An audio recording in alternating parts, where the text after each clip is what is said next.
Chapter 5. Clerval then put the following letter into my hands. To Victor Frankenstein. My dear cousin, I cannot describe to you the uneasiness we have all felt concerning your health. We cannot help imagining that your friend Clerval conceals the extent of your disorder, for it is now several months since we have seen your handwriting, and all this time you have been obliged to dictate your letters to Henry. Surely, Victor, you must have been exceedingly ill, and this makes us all very wretched, as much so nearly as after the death of your dear mother. My uncle was almost persuaded that you were indeed dangerously ill and could hardly be restrained from undertaking a journey to Ingolstadt. Clerval always writes that you are getting better. I eagerly hope that you will confirm this intelligence soon in your own handwriting, for indeed, Victor, we are all very miserable on this account. Relieve us from this fear, and we shall be the happiest creatures in the world. Your father's health is now so vigorous that he appears 10 years younger since last winter. Ernest also is so much improved that you would hardly know him. He is now nearly 16 and has lost that sickly appearance which he had some years ago. He has grown quite robust and active. My uncle and I conversed a long time last night about what profession Ernest should follow. His constant illness when young has deprived him of the habits of application, and now that he enjoys good health, he is continually in the open air, climbing the hills or rowing on the lake. I therefore propose that he should be a farmer, which you know, cousin, is a favorite scheme of mine. A farmer's is a very healthy, happy life, and the least hurtful, or rather the most beneficial profession of any. My uncle had an idea of him being educated as an advocate, that through his interest he might become a judge. But besides that, he is not at all fitted for such an occupation, and is certainly more creditable to cultivate the earth for the sustenance of man, than to be the confidant, and sometimes the accomplice, of his vices, which is the profession of a lawyer. I said that the employments of a prosperous farmer, if they were not more honorable, then they were at least a happier species of occupation than that of a judge, whose misfortune it was always to meddle with the dark side of human nature. My uncle smiled and said that I ought to be an advocate myself, which put an end to the conversation on that subject. And now I must tell you a little story that will please and probably amuse you. Do you not remember Justine Moritz? Probably you do not. I will relate her history, therefore, in a few words. Madame Moritz, her mother, was a widow with 4 children, of whom Justine was the third. This girl had always been the favorite of her father, but through a strange perversity her mother could not endure her, and after the death of Madame Moritz, treated her very ill. My aunt observed this, and when Justine was 12 years of age, prevailed on her mother to allow her to live at our house. The republican institutions of our country have produced simpler and happier manners than those which prevail in the great monarchies that surround it. Hence there is less distinction between the several classes of its inhabitants, and the lower orders being neither so poor nor so despised, their manners are more refined and moral. A servant in Geneva does not mean the same thing as a servant in France and England. Justine, thus received in our family, learned the duties of a servant, a condition which, in our fortunate country, does not include being the idea of ignorance and a sacrifice of the dignity of a human being. After what I have said, I dare say you well remember the heroine of my little tale, for Justine was a great favorite of yours, and I recollect you once remarked that if you were in an ill humor, one glance from Justine could dissipate it, for the same reason that Ariosto gave concerning the beauty of Angelica. She looked so frank-hearted and happy. My aunt conceived a great attachment for her, by which she was induced to give her an education superior to that which she had at first intended. This benefit was fully repaid. Justine was the most grateful little creature in the world. I do not mean that she made any professions. I never heard one pass her lips, but you could see by her eyes that she almost adored her protectress. Although her disposition was gay and in many respects inconsiderate, yet she paid the greatest attention to every gesture of my aunt. She thought her the model of all excellence, and endeavored to imitate her phraseology and manners, so that even now she often reminds me of her.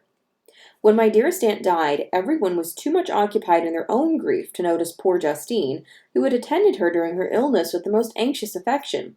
Poor Justine was very ill, but other trials were reserved for her. One by one, her brothers and sister died, and her mother, with the exception of her neglected daughter, was left childless. The conscience of the woman was troubled. She began to think that the deaths of her favorites was a judgment from heaven to chastise her partiality. She was a Roman Catholic, and I believe her confessor confirmed the idea which she had conceived. Accordingly, a few months after your departure for Ingolstadt, Justine was called home by her repentant mother. Poor girl! She wept when she quitted our house. She was much altered since the death of my aunt. Grief had given softness and a winning mildness to her manners, which had before been remarkable for vivacity. Nor was her residence at her mother's house of a nature to restore her gaiety. The poor woman was very vacillating in her repentance. She sometimes begged Justine to forgive her unkindness, but much oftener accused her of having caused the deaths of her brothers and sister.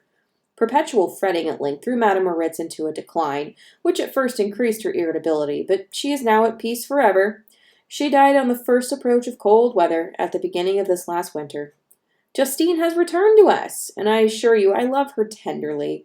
She is very clever and gentle, and extremely pretty, as I mentioned before. Her mien and her expressions continually remind me of my dear aunt. I must also say a few words to you, my dear cousin, of little darling William. I wish you could see him. He is very tall of his age, with sweet laughing blue eyes, dark eyelashes, and curling hair. When he smiles, two little dimples appear on each cheek, which are rosy with health. He has already one or two little wives, but Louisa Byron is his favorite, a pretty little girl of 5 years of age. Now, dear Victor, I dare say you wish to be indulged in a little gossip concerning the good people of Geneva. The pretty Miss Mansfield has already received a congratulatory visit on her approaching marriage with a young Englishman, John Melbourne, Esquire. Her ugly sister, Manon, married Mr. de Villard, the rich banker, last autumn.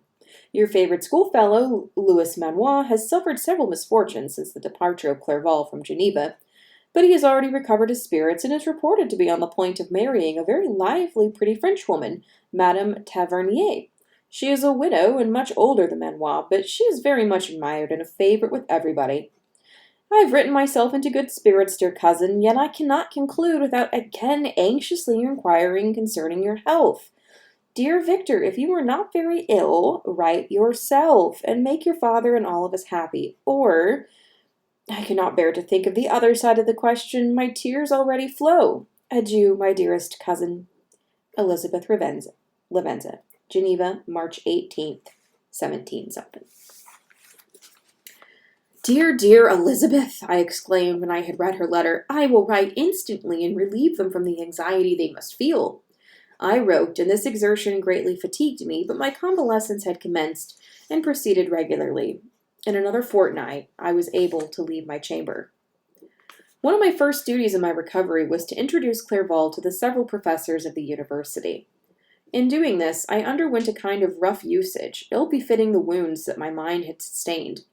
Ever since the fatal night, the end of my labors, and the beginning of my misfortunes, I had conceived a violent antipathy even to the name of natural philosophy. When I was otherwise quite restored to health, the sight of a chemical instrument would renew all the agony of my nervous symptoms. Henry saw this and had removed all my apparatus from my view. He had also changed my apartment, for he perceived that I had acquired a dislike for the room which had previously been my laboratory. But these cares of Clerval were made of no avail when I visited the professors. Mr. Waldman inflicted torture when he praised, with kindness and warmth, the astonishing progress I had made in the sciences. He soon perceived that I disliked the subject, but not guessing the real cause, he attributed my feelings to modesty and changed the subject for my improvement to the science itself, with a desire, as I evidently saw, of drawing me out. What could I do? He meant to please, and he tormented me. I felt as if he had placed carefully, one by one, in my view, those instruments which were to be afterwards used in putting me to a slow and cruel death. I writhed under his words, yet dared not exhibit the pain I felt. Clerval, whose eyes and feelings were always quick in discerning the sensations of others, declined the subject, alleging in excuse his total ignorance, and the conversation took a more general turn. I thanked my friend from my heart, but I did not speak. I saw plainly that he was surprised, but he never attempted to draw my secret from me, and although I loved him with a mixture of affection and reverence that knew no bounds, yet I could never persuade myself to confide to him the event that which was so often present to my recollection, but which I feared the detail to another would only impress more deeply. Mr. Crimpy was not equally docile, and in my condition at that time, of almost insupportable sensitiveness, his harsh, blunt encomiums gave me even more pain than the benevolent approbation of Mr. Waldman. "Damn the fellow!" cried he. "Why, Mr. Clerval, I assure you he has outstripped us all. Ay, stare if you please, but it is nevertheless true. A youngster who but a few years ago believed Cornelius Agrippa as firmly as the gospel has now set himself at the head of the university. And if he is not soon pulled down, we shall all be out of countenance. Ay, ay, continued he, observing my face expressive of suffering. Mr. Frankenstein is modest, an excellent quality in a young man. Young men should be diffident of themselves, you know. Mr. Clerval, I was myself when young, but that wears out in a very short time. Mr. Crimpy had now commenced a eulogy on himself, which happily turned the conversation from a subject that was so annoying to me. Clerval was no natural philosopher. His imagination was too vivid for the minutiae of science. Languages were his principal study, and he sought, by acquiring their elements, to open a field for self-instruction at his return to Geneva. Persian, Arabic, and Hebrew gained his attention after he had made himself perfectly master of Greek and Latin. For my own part, idleness had ever been irksome to me, and now that I wished to fly from reflection and hated my former studies, I felt great relief in being the fellow pupil of my friend. I found not only instruction but consolation in the works of the Orientalists. Their melancholy is soothing, and their joy elevating to a degree I never experienced in studying the authors of any other country. When you read their writings, life appears to consist in a warm sun and a garden of roses, in the smiles and frowns of a fair enemy, and the fire that consumes your own heart. How different from the manly and heroic poetry of Greece and Rome! Summer passed away in these occupations, and my return to Geneva was fixed for the latter end of autumn. But being delayed by several accidents, winter and snow arrived, and the roads were deemed impassable, and my journey was retarded until the ensuing spring. I felt this delay very bitterly, for I longed to see my native town and my beloved friends. My return had only been delayed so long from an unwillingness to leave Clerval in a strange place, before he had become acquainted with any of its inhabitants. The winter, however, was spent cheerfully, and although the spring was uncommonly late, when it came, its beauty compensated for its dilatoriness. The month of May had already commenced, and I expected the letter daily, which was the fixed date of my departure, when Henry proposed a pedestrian tour in the environs of Ingolstadt that I might bid a personal farewell to the country I had so long inhabited. I acceded with pleasure to this proposition. I was fond of exercise, and Clerval had always been my favorite companion in the rambles of this nature that I had taken among the scenes of my native country. We passed a fortnight in these perambulations. My health and spirits had long been restored, and they gained additional strength from the salubrious air I breathed, the natural incidents of our progress, and the conversation of my friend. Study had before secluded me from the intercourse of my fellow creatures, and rendered me unsocial. But Clerval called forth the better feelings of my heart. He again taught me to love the aspect of nature and the cheerful faces of children. Excellent friend, how sincerely did you love me, and endeavored to elevate my mind until it was on a level with your own. A selfish pursuit had cramped and narrowed me until your gentleness and affection warmed and opened my senses. I became the same happy creature who a few years ago, loving and beloved by all, had no sorrow or care. When happy inanimate nature had the power of bestowing on me the most delightful sensations. A serene sky and verdant fields filled me with ecstasy. The present season was indeed divine. The flowers of spring bloomed in the hedges, while those of summer were already in bud. I was undisturbed by thoughts which during the preceding year had pressed upon me, notwithstanding my endeavors to throw them off, with an invincible burden. Henry rejoiced in my gaiety, and sincerely sympathized in my feelings. He exerted himself to amuse me, while he expressed the sensations that filled his soul. The resources of his mind on this occasion were truly astonishing. His conversation was full of imagination, and very often in imitation of the Persian and Arabic writers, he invented tales of wonderful fancy and passion. At other times, he repeated my favorite poems or drew me out into arguments which he supported with great ingenuity. We returned to our college on a Sunday afternoon. The peasants were dancing, and everyone we met appeared gay and happy. My own spirits were high, and I bounded along with feelings of unbridled joy and hilarity. And that's the end of chapter 5. So, this is Victor's recovery, it seems. No sign of the being he has created here. He's getting better, and it opens with this letter from Elizabeth. He noticed that she addresses him as cousin and refers to her adopted parents as aunt and uncle. And it's just, notes from home, the local gossip. Oh, hey, do you remember Justine Moritz, the servant girl? Well, she moved home for a little bit until her mother died, and now she's moved back in with us. Isn't she great? An update on his brothers. And then the main point of her letter is to entreat Victor to write to them in his own handwriting because, they didn't have a means of verifying that he was alive until they saw things in his own handwriting. So they're really concerned that he's on his deathbed in Ingolstadt, which, by the way, is in Germany.